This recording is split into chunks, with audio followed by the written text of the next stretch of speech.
Hi, morning, everybody. Great to be with you here on this fine Thursday morning. Jeff DeForest. We got Mike Lubie Lubitz. And Lubie, it's remarkable. It's almost as if you made a vital transformation over the last 30 seconds.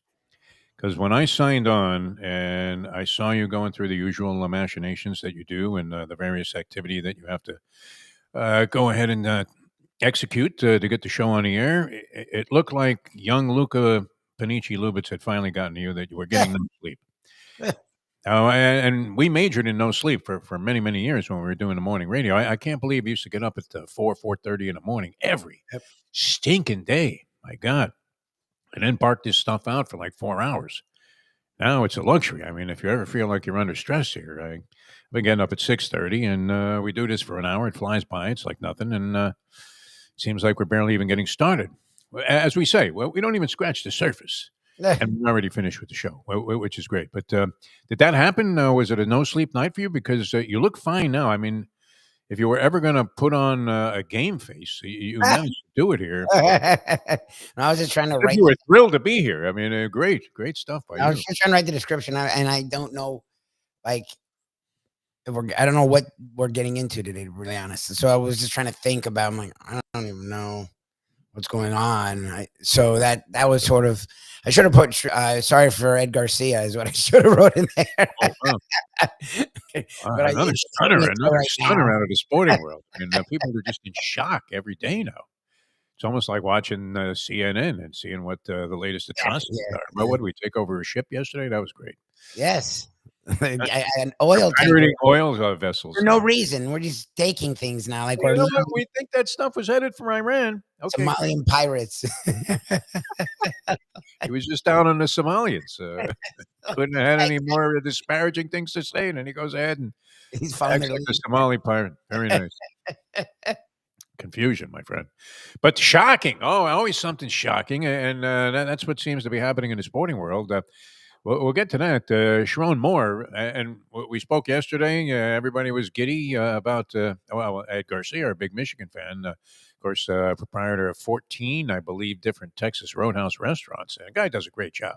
Yes. Really a fantastic guy. And a diehard fan. I like that when you have allegiance to a team. It's not like he ignores all of the other stuff. I don't know when he has time to follow the rest of what's going on in sports. But certainly there was no indication. What indication was there? That nobody sniffed this out. There was this probe going on supposedly internally at the University of Michigan into Sharon Moore's activities, supposedly some kind of affair that he was having with one of the staff members, which was strictly written into his contract that this is off limits.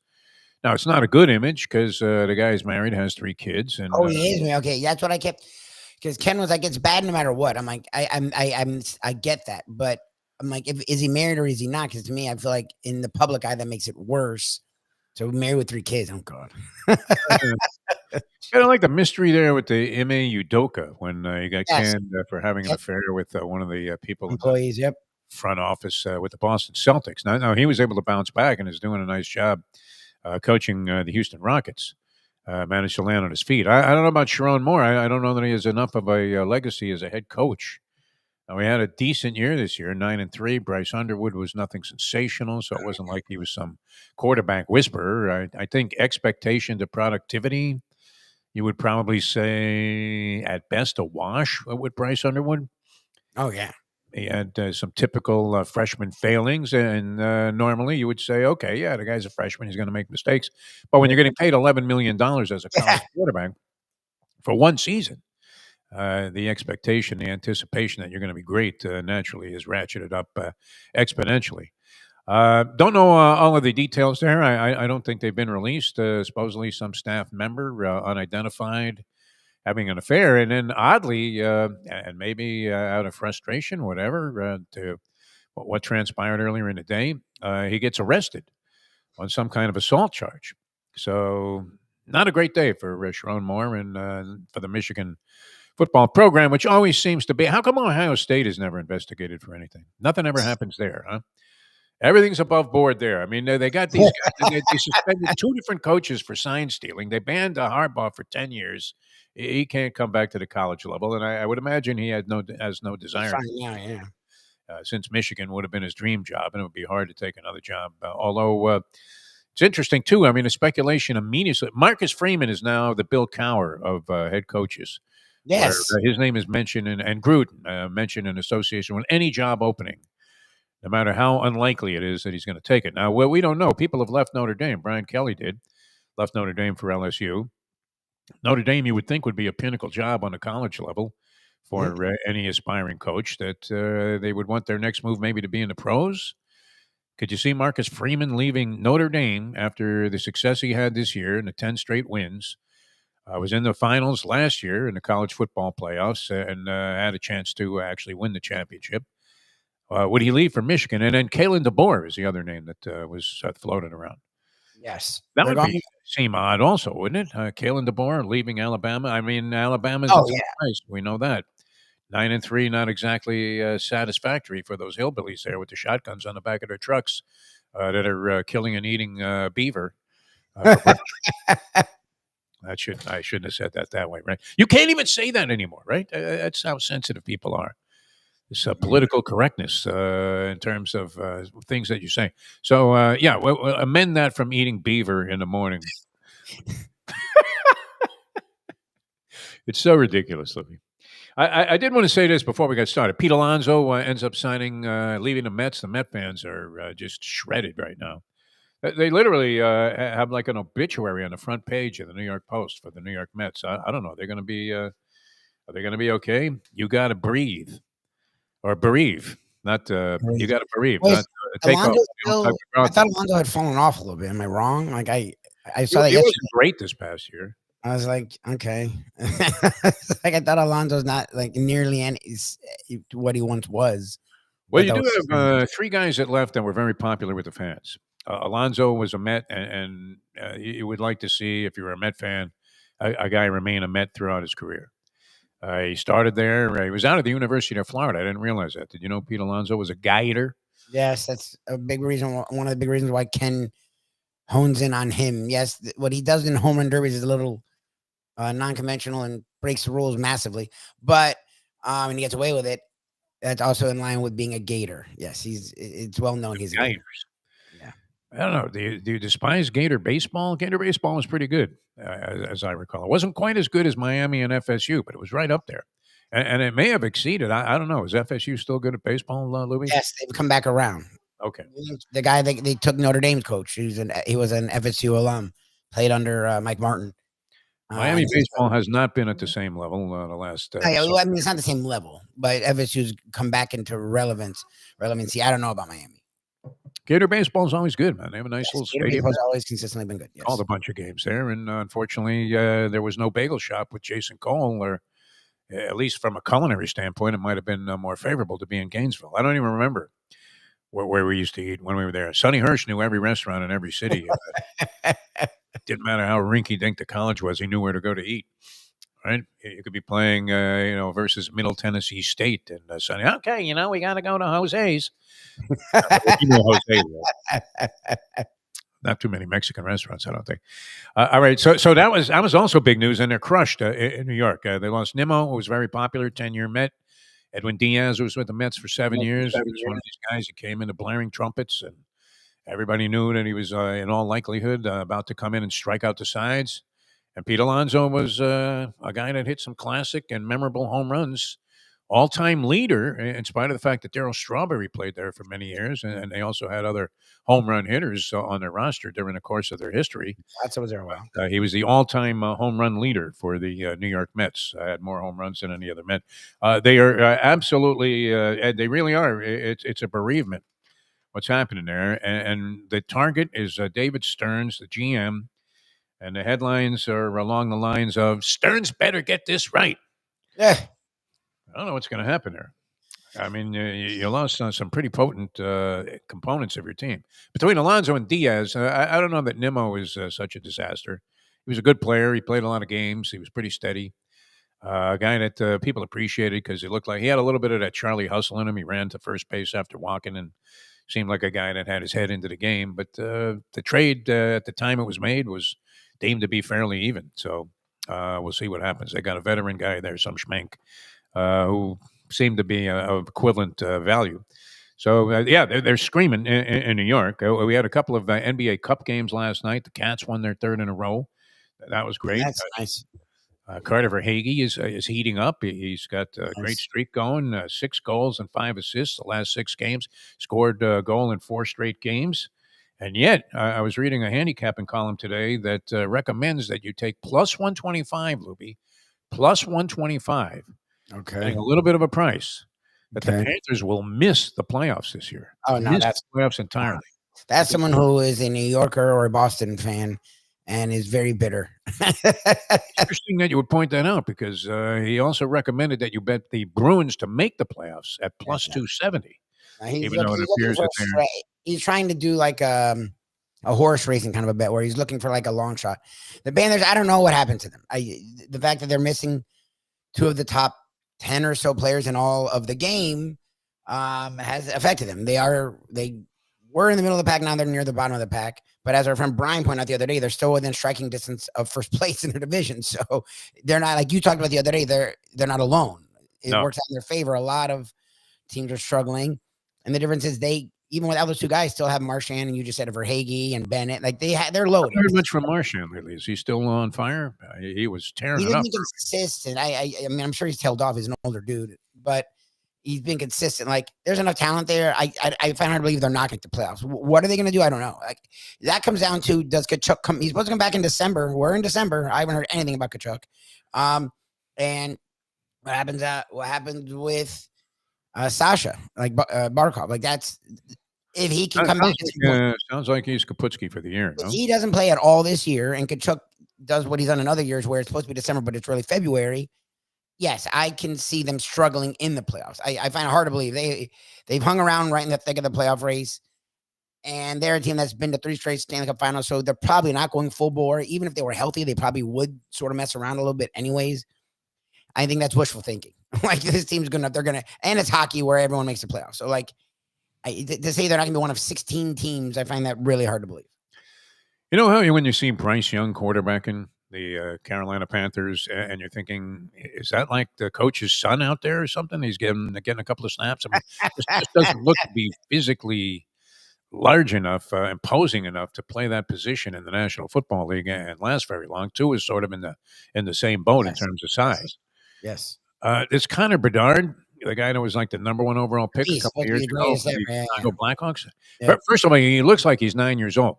Yes. I mean, if you thought just saying there with Ohio State looked like a kid, this guy really looks like a kid. And he's in a man's league. I mean, you may as well – you're 1 step away from being in the UFC when you're playing in the NHL in terms of the amount of physical punishment that you're destined to take. But he's having a great season, this guy, Connor Bedard. He had a goal last night. He's got 19 on the season, 42 Okay, so he's good. I was about to say, Mike, is he struggling? Because I know that they were talking about him like he was the next Sid the Kid. Supposed to be brilliant, right? They put him right out there on the ice. I mean, he came out of, I think he came out of junior high, and he was all of a sudden, not even junior hockey, junior high school. Yeah. Playing for the Blackhawks, who had been struggling, staggering around for a long time, ever since, Dale Talon left. Yes. Of course, Joel Quenneville, who you saw surface with the Florida Panthers and then disappear. And what, is he back in the league somewhere, Joel Quenneville? I was trying to hire him. I don't know if they did hire him. I don't think so.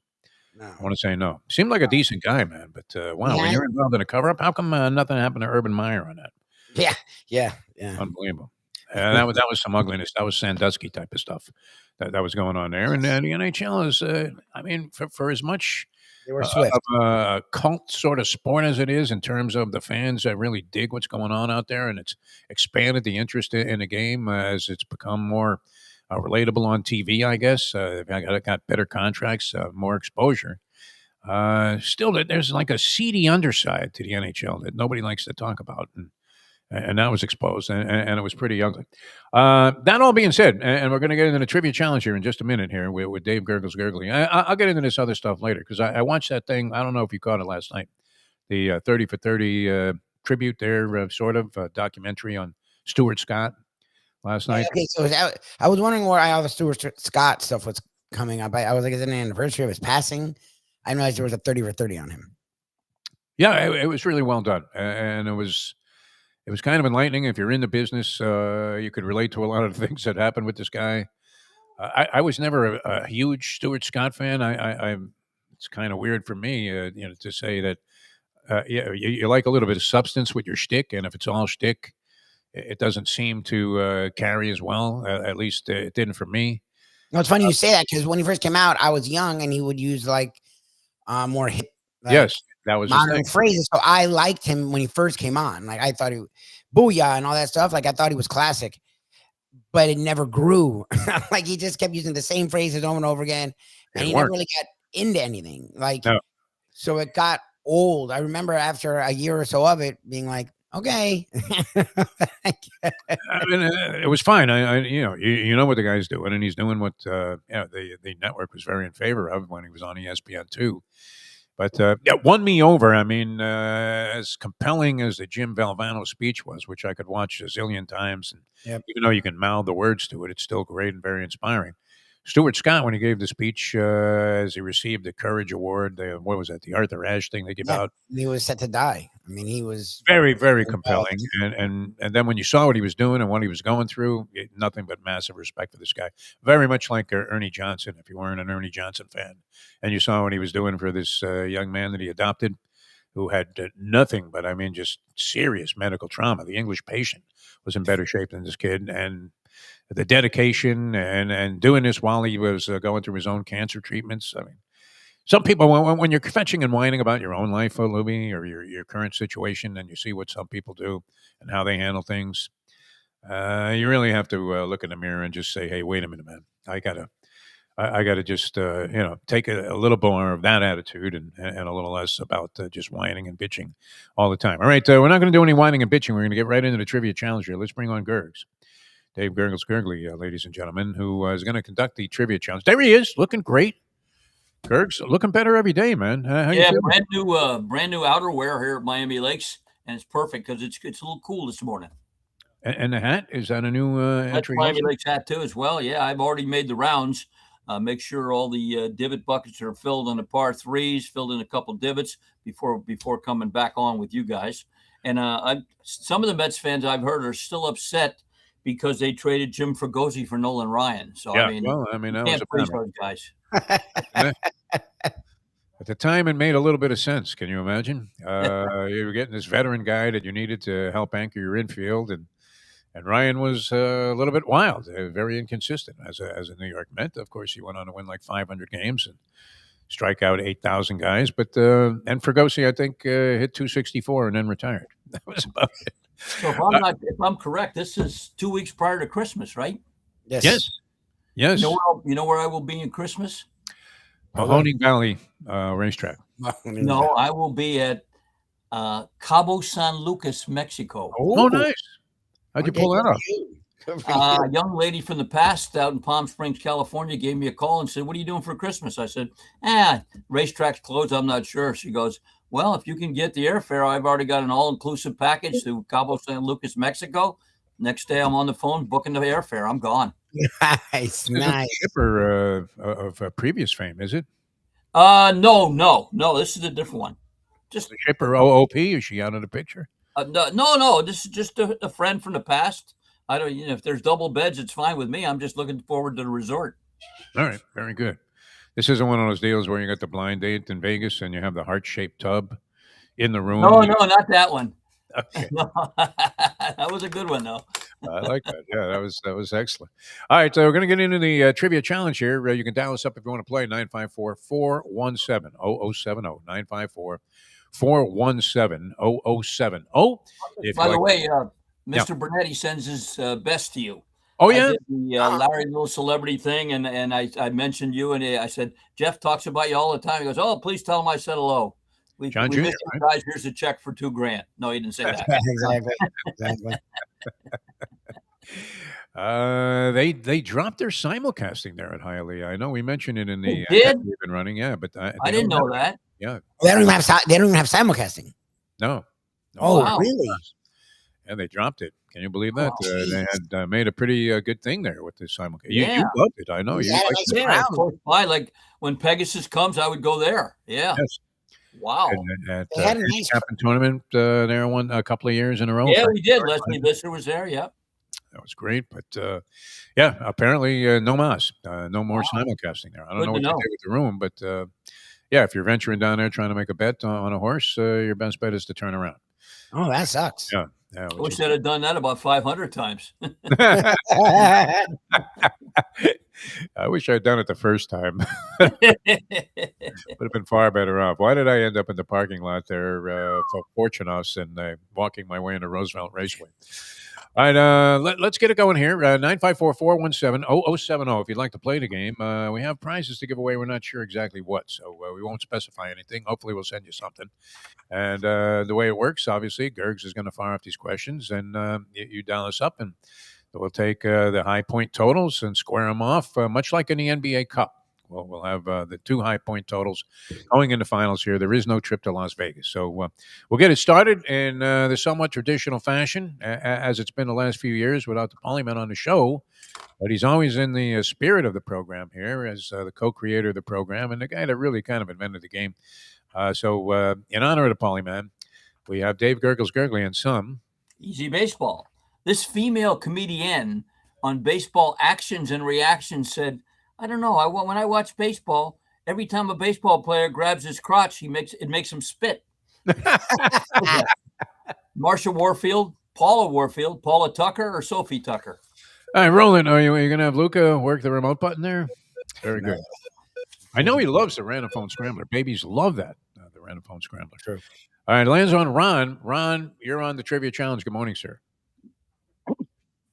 Good morning, fellas. Let's go with A. He's correct. Ron. Very All nice. right. Was he there last night? Oh, that's right. Or he was. I was not there last night. Baseball, true or false?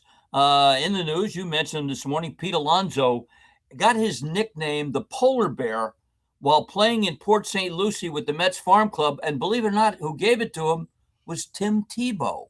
True or false? Boy. False. False. No, that's true. Tim Tebow. Yeah, they were teammates at Port St. Lucie, both Gators, obviously. Yep. The Polar Bear from Tim Tebow. That's the first funny thing Tim Tebow's ever said, I think. I think he offered to circumcise it too, but that didn't work out. Most remarkable thing in all of sports history is that Tim Tebow remained a virgin while he was at the University of Florida. Almost impossible. Well, who was the other guy? AC Green, right? With the Lakers. AC Green had taken this vow of celibacy, the guy. But, in L.A. Yeah, in L.A. Imagine a Laker.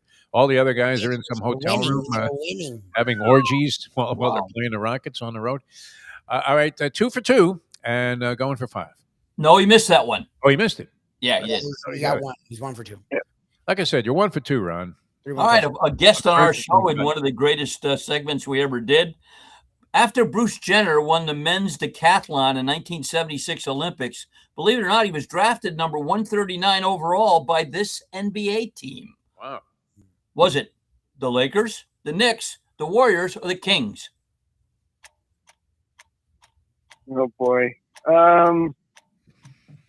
Let's go Kings.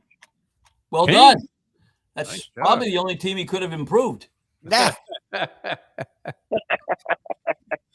Looked like a hell of an athlete. Everybody wanted to be Bruce Jenner at that time. I'm not sure that that's necessarily the case now, and that's no denigration to people that have become transgender of any type. I'm thinking living with those 4 broads probably would have made me want to change, but I don't know to another woman or what, or maybe just like the clothes they had. You would have never wanted to be a woman after living. No. 5 of them. It was 5 of them. And they're all a lot. they all seem to care so much about him. They've never paid any attention to themselves. All right, you have 4. So far, we've been talking about eating beaver in the morning and transgender people. So we're determined to just have nofilter.net as our permanent home. Exactly. All right, going for 9 points. Well, let's give you a little college hoops now that it's in season. In 1993, this Pac-10 team ended Duke's streak of 5 straight Final Four appearances by upsetting them. That team was Oregon, Oregon State, Washington State, or Cal?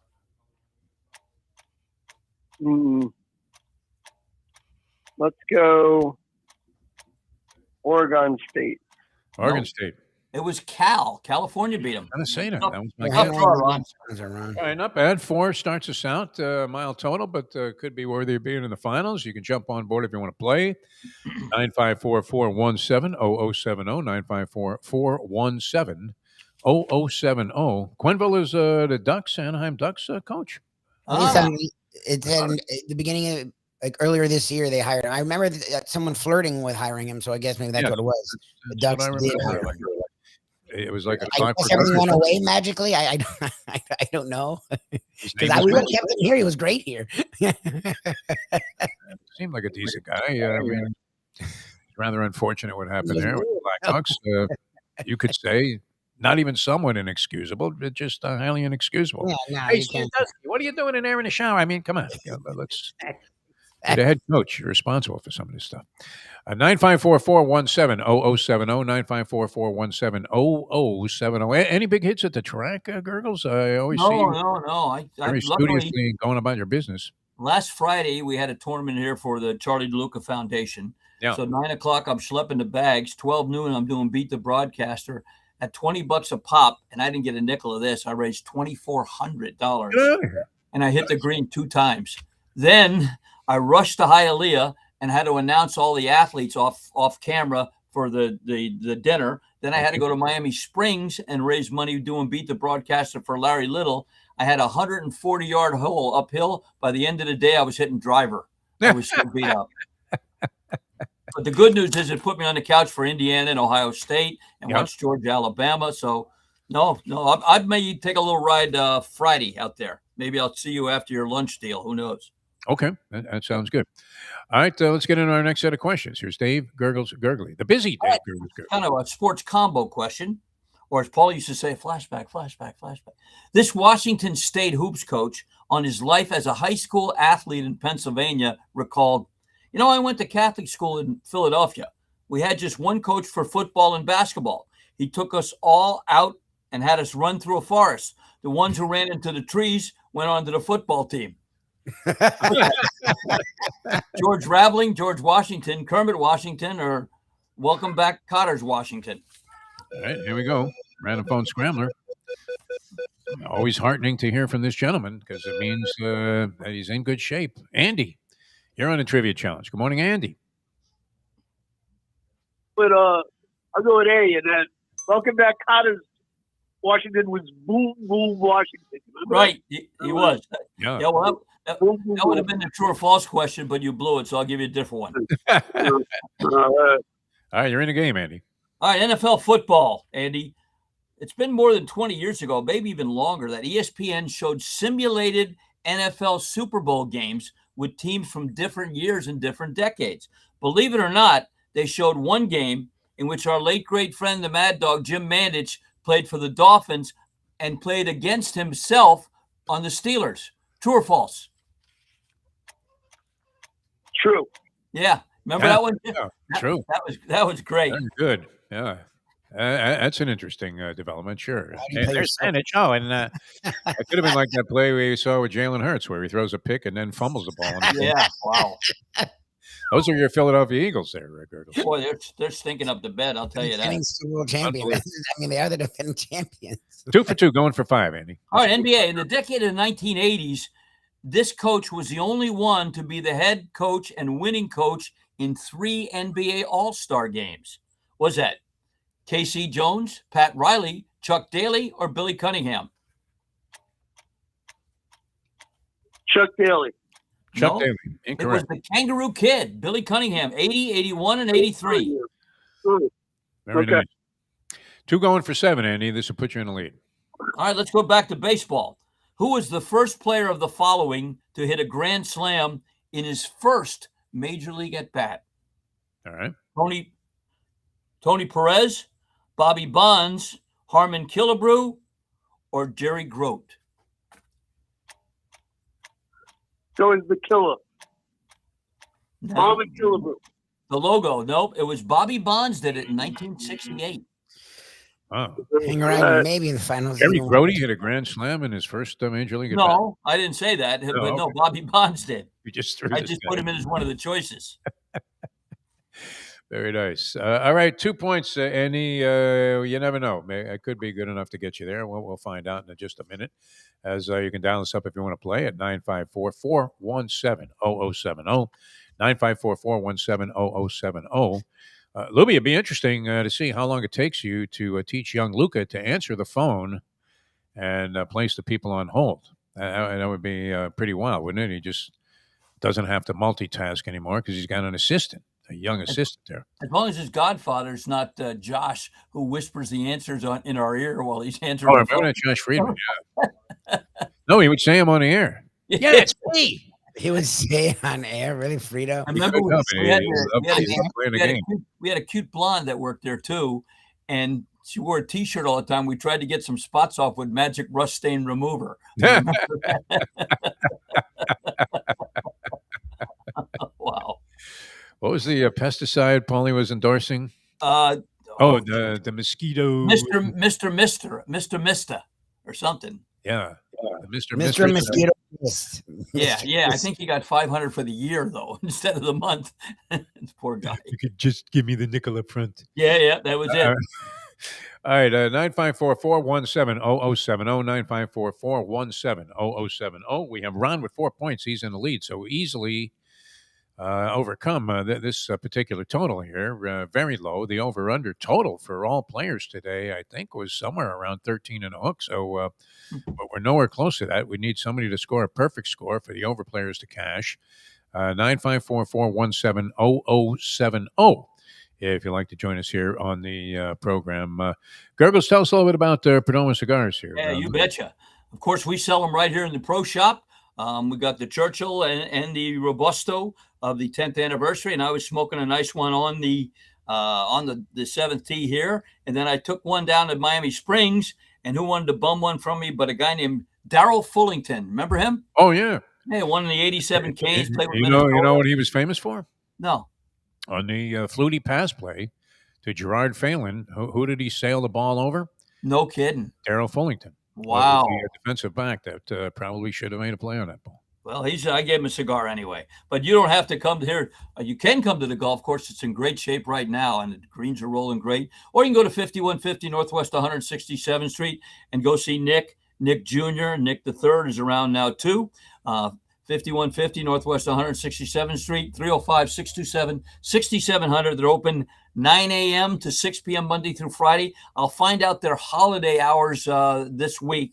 I'm guessing they'll be open Christmas Eve and closed, of course, Christmas Day.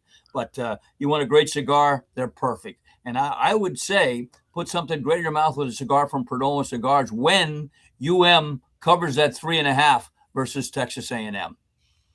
Did they win the game, Gyrggles? What do you think? Yeah. If it's 3.5, they can win. 3.5. Yeah, point spread wise, I'm thinking they're probably as much in there with a shot to win as they are to cover the spread. 3.5 money line would be what, maybe 7-5? I don't know. Money line 3.5 points. You won't get 2-1. Plus 135, maybe 140. That's almost 7-5. Yeah. Okay.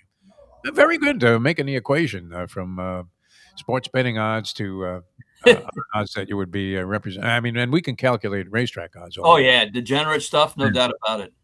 All right, we're gonna due to time constraints, we're gonna go right to the finals here. We're gonna beautiful. The golf course. We have Ron versus Andy, our two players today, and Gyrggles is going to fire off the question. Call out your name if you want to answer right away. Nobody answers right away. We'll offer multiple choice. First person to call out his name gets first chance. We go back and forth till we have a winner for the championship of this week's edition of the Trivia Challenge. Here is the great Dave Gyrggles Gergely. All right, this is a speed one, guys, so be ready on the buzzer. College football.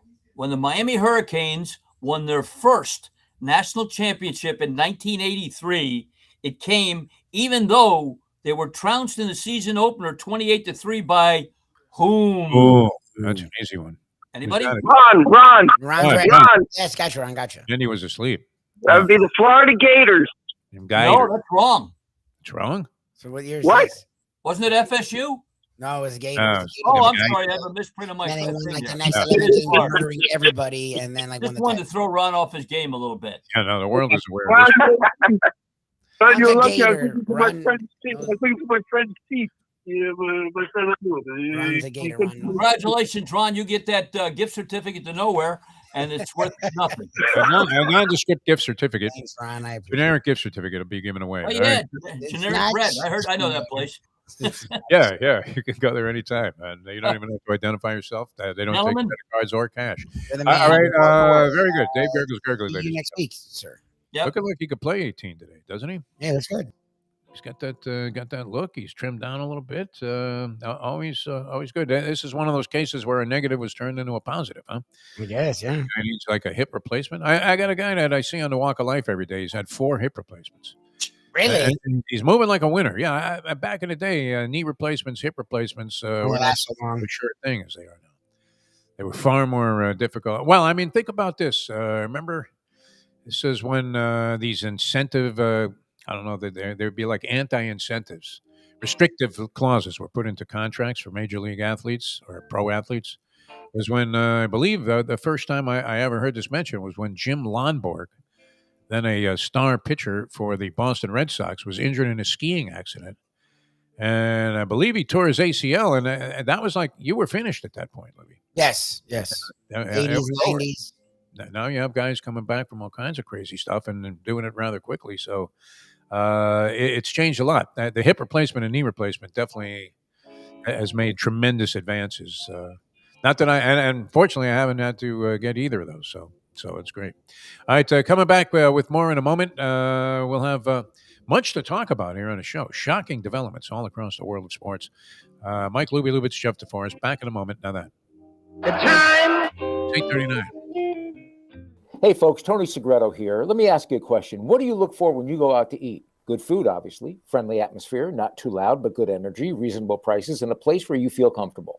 All those ingredients, no pun meant there, are hard to find unless you're talking about the Texas Roadhouse. You see, they encompass all of those attributes. Really, really good food, amazing atmosphere, good for a family, good for a date, or just a night out for yourself, and prices that will make you extremely happy. Their ribs unmatched. Steaks hand cut every day.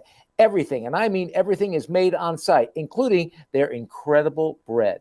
It's the one day, folks, that you can forget about low-carb diets. Trust me when I tell you, Texas Roadhouse, your restaurant, your destination when you say, where should we go and eat tonight? From the newly renovated sports bar to the beautiful bayside views captured at the Tiki Bar, Jimmy Johnson's Big Chill has it all. Located at mile marker 104, the Big Chill also offers waterfront dining while experiencing breathtaking sunset views of the Florida Keys. It's simply the hottest spot in the Keys to cool off. That's Jimmy Johnson's Big Chill at mile marker 104 in Key Largo. For more information, call today at 305-453-9066. Recently realized it's not just hurricanes. Joe Bees. The bees collect the pollen, bring it to Joe, he packages it, and he gets it to you. It's simple, 100% natural, and it's good for you. There's only one place to get Joe Bees, and that's from me.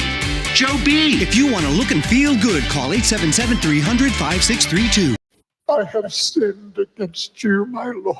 The only way to get your morning started is with Defo, joined by Lubie, right here on The Defo Show. All right, welcome back to the show. Good to have you guys with us. Thanks to Dave Gergely for conducting a brilliant edition of the Trivia Challenge. Great stuff there. All right, no excitement, Lubie. NBA Cup action last night. Oklahoma City certainly writing an interesting story. 49-point victory, the largest margin of victory by any team this year in the NBA. And they already have, how many is it? They already have 5 30-point plus victories on the season. Jesus.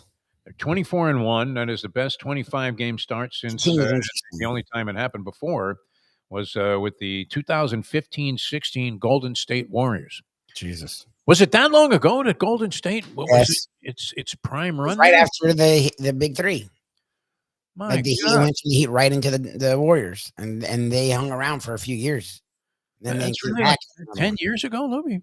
Yes. Doesn't that It's seem crazy. impossible? Because people still think that they're the same Warriors. Everybody, always pays an overdue amount of attention, and maybe rightfully so because of the presence of Steph Curry. But that means that Steph Curry's been at this level for 10 ensuing years. Is he tailing off a little bit this year? I haven't seen that much Steph Curry. I think he's just not playing as much. I think he's missing a lot of time. Okay. Again, he's in his late 30s and he's not built like LeBron. And he doesn't play a physical brand of basketball. That's why he's been able to get away with playing at this high level for this long, but eventually your body does break down in some ways. Like he's in his, I think it's like 37, 38. You keep wondering how many times LeBron's going to be able to peel himself off the mat. He got knocked down pretty hard last night, actually tripped up by Stefan Castle, incidental, accidental, unintentional. But nonetheless, he hits the ground hard around midcourt. LeBron James looks like he was going to stay down for a while. Gets up, dusts himself off, goes to the free throw line. Lakers got punished there without Wembanyama in the lineup. That was one that threw the bettors out of whack a little bit because the speculation was that he was going to play. The Lakers, I think, went off as 5.5-point favorites in that game, and they ended up getting crushed at home by the San Antonio Spurs, who. See, now, of all the teams, how many teams have we seen that were involved in the so-called process, Lubie? Oh, good. I mean, the Sixers are the ones that it was attached Sixers to. are always pointed to because that term was associated with them, right? And then what? We've had so many teams in the process. Kings, the Wizards have been bad for years. Wizards are horrendous. The Suns were bad for a long time with the not this lunatic, but the cheap Charlotte, is always kind of too. Hornets, Bobcats have been bad for years upon years upon years. New Orleans, even though they actually hit the lottery, literally, it still backfired because Zion has never become what he was supposed to become. They are always bad. New Orleans is always bad. I would say the Magic, but they look promising at this point. Last year, they were lingering for a long time. Finally turned a corner after like years and years and years of being really bad. It happens a lot. Yes, in the NBA, there's a lot of teams that hover around like that, and it'll happen for a long time. Like, what is it? And when they get there, can they stay there? I guess that's always the other question. Yep.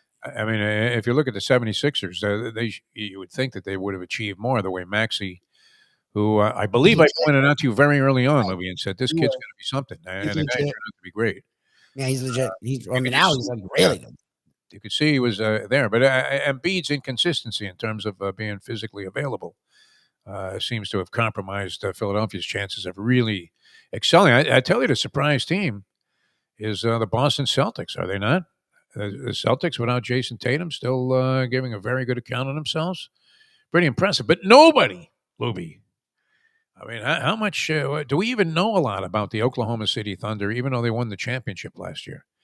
Still took them 7 games to do it. They were challenged by the Indiana Pacers in the final round. Pacers playing without Halliburton after he went down with the Achilles injury. And 24-1. That's beyond comprehension. Everybody seems to think they're going to break the record, which was what would they have to do? Go 72-10? No, they'd have to do even better than that. 73-9 they would have to achieve.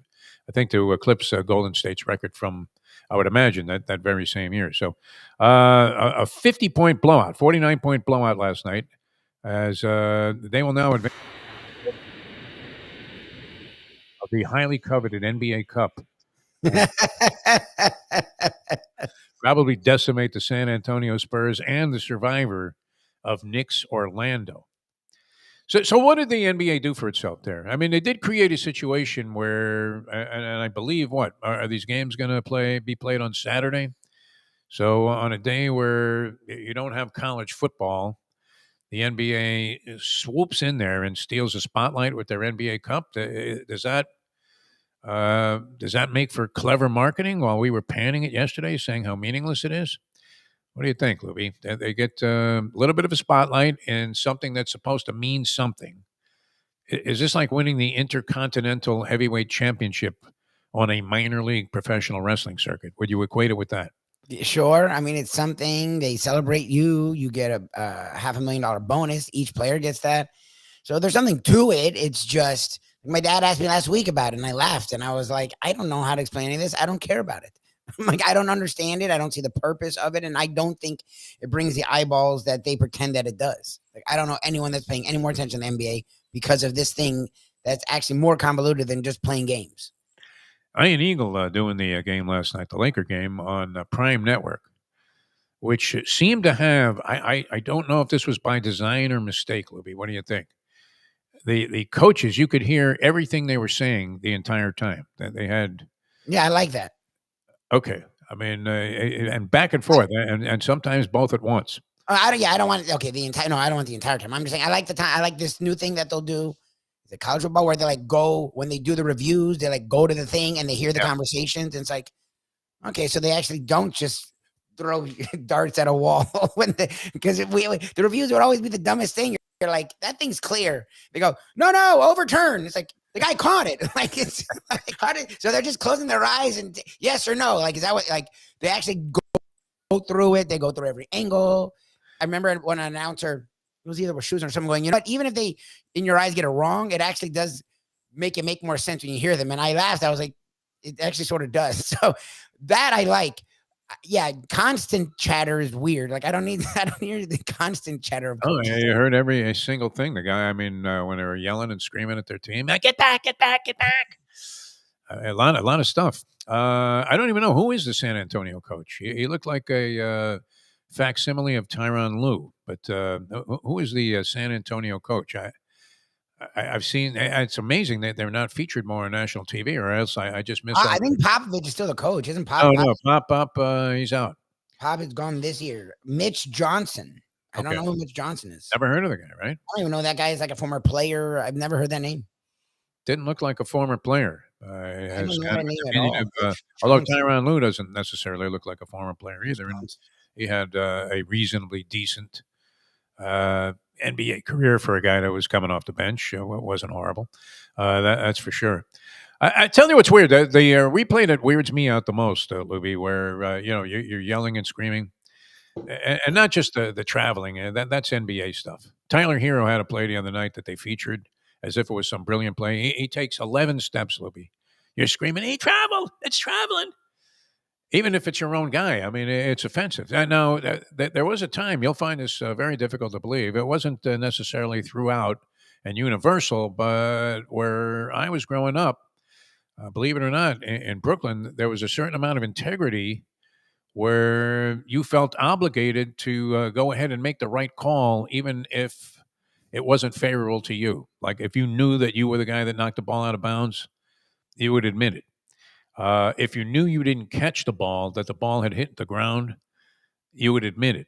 Yeah, you admit it. Yeah, for sure. Yes, and that is the antithesis of what's going on today. And then this really bothers me, where the instant a football on a pass play hit the ground, it didn't matter if you had two hands on it and the point of the ball hit the ground, clear cut, hit the ground. Your hands were not underneath the ball. Yeah, it's not a catch. Yep. No catch. Catch, and you were obligated as a kid. I mean, imagine playing games with integrity, Lubie.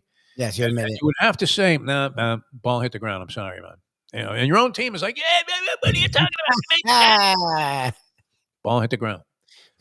Now, if it was golf, that's a whole different story. Cheating is recommended. I mean, you can't get through a game without cheating. But and I kind of like that. I don't know. Did you enjoy? Wasn't it a better way to play? Now there was always the one. Rhymes with Rickhead, that would always make bad calls and always call stuff that didn't actually happen. He'd call traveling on you or a double dribble when you didn't do it. Call fouls almost automatically, even though you were 3 feet away from the guy. There was always one jerk. Not always, but for the most part, that this was the way it happened.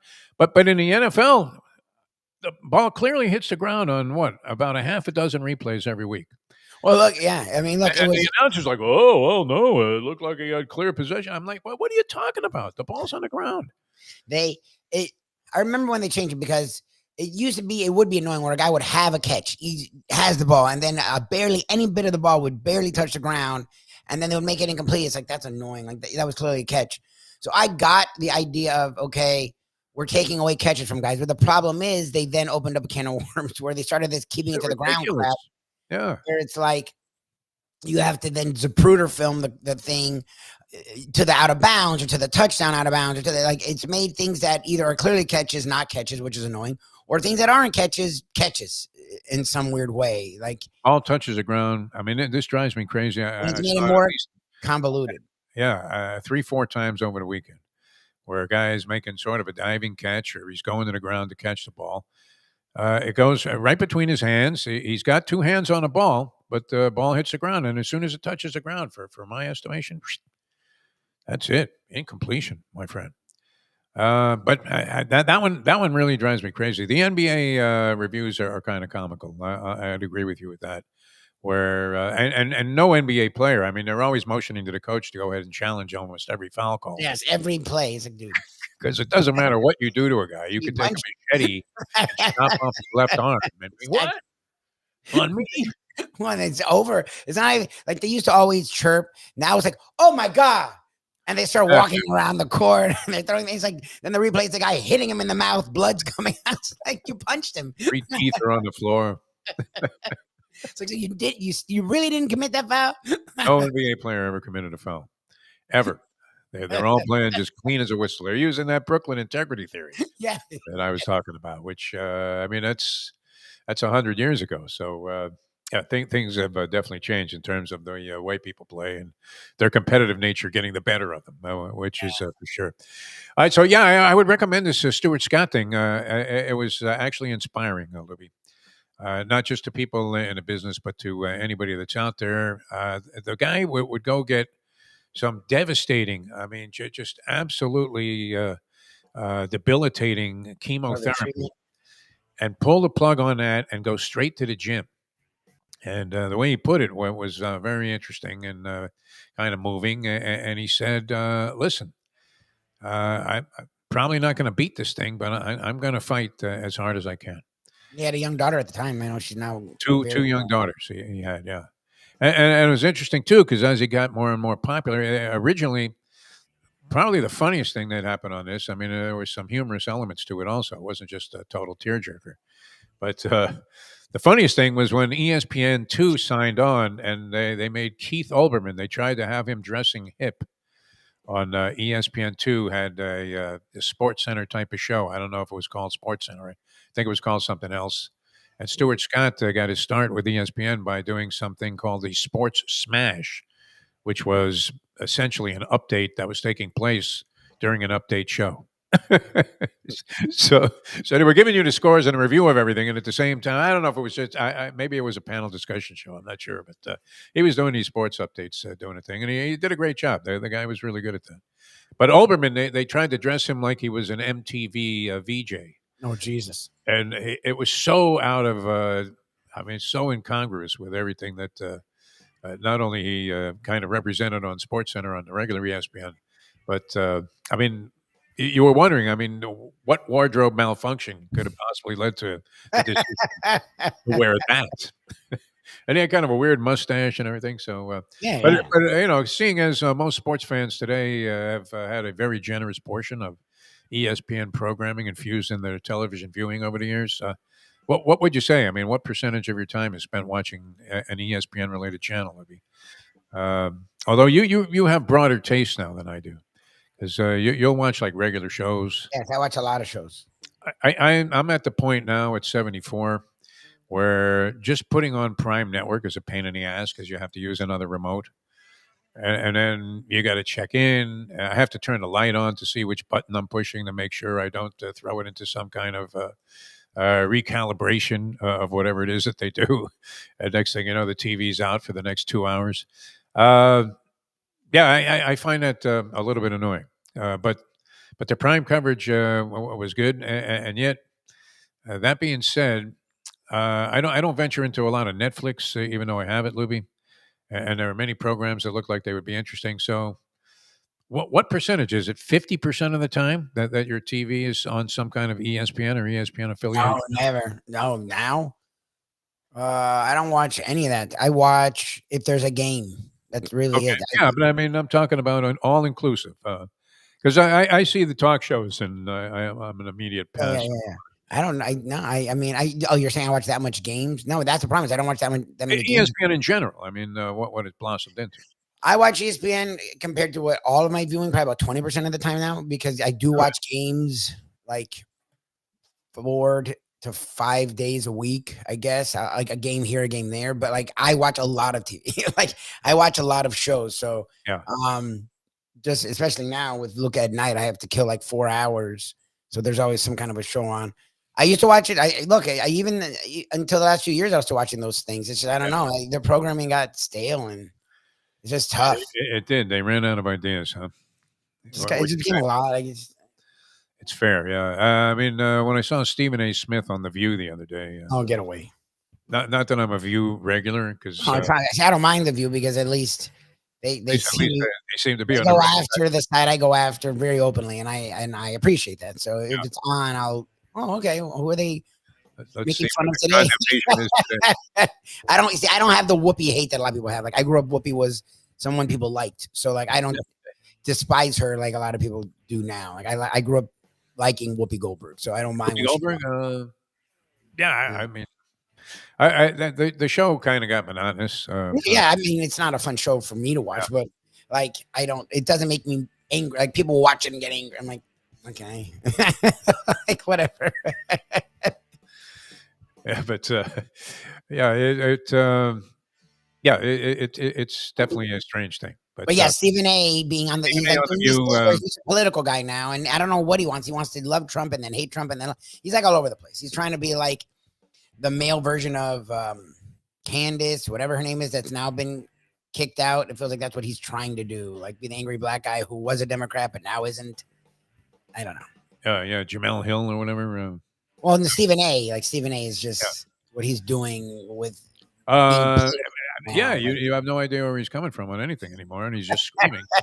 A tribute to the fact that Stuart Scott was able to sustain his career, and actually, what was interesting was he sort of got respected by the executives there at ESPN when he had to cover the Atlanta Olympic bombing, and he happened to be on the Sports Center when that took place, and it was one of those things, kind of like where. It happened. So we had to do it a few times. Hurricane Andrew was a time. You're doing a sports show, having a bunch of laughs. 9/11 happened while I was on the air, which naturally was a rough one. We came on the day after the Stoneman Douglas shootings. Not an easy day to work in the sports department. But he was able to pull that off very well, almost Segredo-esque in terms of transition from sort of being a goofball sports guy to having to report on some actual hard news. Very interesting documentary. I would say that as much as I wasn't necessarily a big fan of the guy in the origins of ESPN2 and the Booyah shtick and all of that, great respect for what this guy ended up doing with his life. Even, I mean, it accelerated. It just goes to show you, Louis, there was a lesson in there as when he found out his days were numbered, which we all are sitting there with that proposition facing us, he accelerated what he was doing even more and zeroed in on the things that really meant something to him, like his family. And he had gotten away from that. And a lot of interesting storylines on the Stuart Scott tribute that they put together. Bring a couple of tearjerker moments, I got to say, Lubie. I remember doing that speech when he had been supposedly sick, but he was still working, so I figured he was doing okay and getting better. And then he did the thing, and he looked thin as hell, and he referenced like what was happening, and I was like, oh, he doesn't look good. Yeah, and I was like, oh shoot, he may not be around much longer. And so like who again, like I said early on, was a big fan, and I sort of gotten tired of him. It like made me realize, shoot, this sucks. So like I remember watching that whole speech, and like it was really sad. It was poignant, and then he brought the daughters came out, I think, or the daughters at least were in the crowd. It was like that was a great speech. That one was rough. Weird too. I mean, I forgot about the whole George Plimpton thing he did when he tried out for the New York Jets. Oh, I don't know. And then lost essentially the vision in one eye when ball hit him in the face. Pitching machines that fires a ball at you like 100 miles an hour, in this case a football, and it went through his hands and right into his eyeball. Yep. And he already had like impaired vision in his other eye, so the guy nearly went blind. But imagine having that happen. It's crazy. That's thinking like a personal injury attorney, right? Where you're thinking, how many waivers would you have to sign for the Jets not to be somehow responsible for allowing this guy to come out there on the field, even with him saying, "Hey, I hold nobody responsible," and then something like that happens. That could have happened to you at FAU, Louie. You know what? Yes. Oh no, I could have really gotten hurt. Honestly, we didn't take any precautions at all, and then the big dude didn't give a crap. And then when the corner laid me out, He came at you, man. I mean, Michael Strahan never rushed a passer as he hard laid as me out. came Like, at he you. tackled me, and I was not prepared. Like, I did not think that. I actually went for it, thinking we were just messing around. And right when I thought I had the catch, I'm like, oh my God, I think he's hitting me. Did Charlie Partridge take no time to explain to this guy that this was none. And the big dude, radio schmink? Yeah. when I was supposed to be going for like positioning with the center who was literally nominated for the best center of the year award out of FAU, like when he like literally went at me and shoved me to the ground, it was like, you can't think I'm really doing anything here, guy. Like, What was it name? Jeff Monson. What was the MMA guy that you wrestled to a draw? I was passing out and he didn't care. He was like, he didn't care until I tapped out, and I don't watch that much. I didn't even know you started yelling because I didn't even think about tapping out. I was just like, don't die. And why was the guy continuing? I mean, he was waiting for me to tap out because that's, I guess, look, if you've ever heard, he's now literally a Russian asset or something. He's like a congressman in Russia, which they don't have congressmen there. So, like, he was not the brightest. He looked like he was either Skull Murphy or Brute Bernard. He was like a wrestler. Like, he was a guy that would grunt. Like, he didn't, and not even be mean. Like, he wasn't a talker, and we were friendly with the guy. No, he didn't have much to say. So he was a guy that was clearly waiting for the tap out. We didn't make rules. Like, it was just supposed to be for fun. Yeah. You started yelling, tap out. Well, it was a theory we had that maybe we could derive some entertainment for the audience from Lubie versus the world. Yes, I did a few things. No, that was insane, man. We did everything but have you jump out of a plane without a parachute. Not an All right, we have to get out of here. All right, thanks so much for being with us, everybody. Our thanks to Dave for joining us for the trivia challenge, the people who played. Congratulations to our winner, Ron, today. We will have the professor tomorrow, our big board, early analysis on some of the college football games. And he's killing it again in college basketball. College football, he said he was but he did work in college basketball last week. Oh, good. Yeah. I mean, you're not going to keep a good handicapper down forever. No, sir. That's the thing. And everybody's going to go through slumps. So you're going to have to work your way through hard times if you're a gambler, and you have to understand that. You can't necessarily panic, and got to kind of trust yourself in the long haul. See, now I know over the long haul, I am going to lose. Exactly. That's the thing. It's a long haul better. And I realize that in the short term, I'm going to lose also. So why not just go out there and keep sending your money in? All right, we will see you guys next time. From Mike Lubie Lewitz, young Luca Lubitz, I'm Jeff DeForest. We'll see you next time as we leave you know that. The time. It's 9:05. Let's go to eat a damn snack. Look what they done to my show.